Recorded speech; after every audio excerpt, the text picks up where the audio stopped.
Missed Tuesday's show? Here's the recap, presented by Honda. Josh McCown, Eagles quarterback here on the Rich Eisen Show. I know you said in your post-game press conference that your body talks to you differently when you're 40. Your hair looks like an 8-year-old.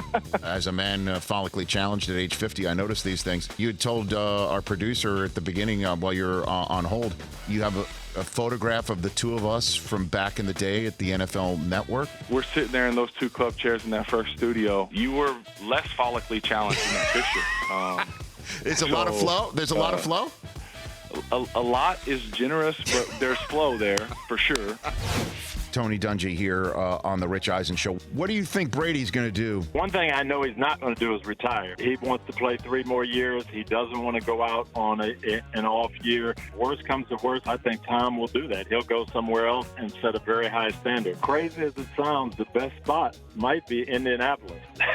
You believe it or not. I know they've been bitter rivals, but there's no established quarterback there, and they've got a lot of weaponry, and they were a playoff team last year. So that one, to me, is as close as anyone. Now, whether he would, consider that, I don't know. But that would be a spot like that I'd look for if I were him.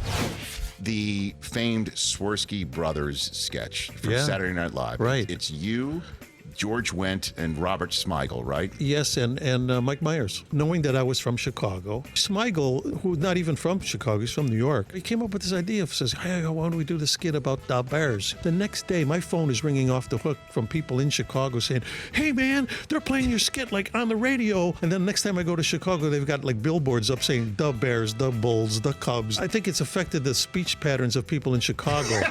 Because now I think people, they look at the billboards and they think, I guess we're supposed to talk like that. I guess we're supposed to say duh. I think that skit has effectively removed the word the from like grammar schools. How do you say T-H-E? Duh.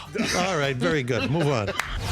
Pat McAfee. I had Tony Dungy on it. He mentioned the Colts as the best spot for Brady. I'll tell you what, you walk around Indianapolis, you don't have to go far to ask somebody if they like Tom Brady, and they'll say they hate him. I mean, anytime they had failures, it was normally because of one handsome man who went to Michigan and played quarterback for the Patriots. And there's a lot of hate for that guy here. I think a lot of ex-players are not the biggest fan of him or the thought of him being a coach. But if he was to come to the Colts and do well, I think everybody would love him immediately. I don't think anybody's out there picketing for him to become a coach. But if you have a chance to have the greatest of all time on your team, I would assume everybody would come around.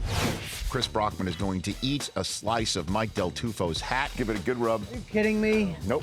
It's the way we roll. I washed my hair this morning. We're good. Like little Easter eggs. I'm going to hide it in this sandwich. Can you see that? Can you see that? Brockman is taking a bite. Did you get a piece of the hat there? I think you did. I feel it. It might be stuck in my throat. Part of the hat sticking out. I didn't get it all. Oh, man, this piece is like right on my tooth. Oh, he just went one bite. This is not going to be good. Chris, what's the poll question results? For more Rich Eisen Show, tune to Audience Channel 239 on DirecTV or download the Rich Eisen Show app.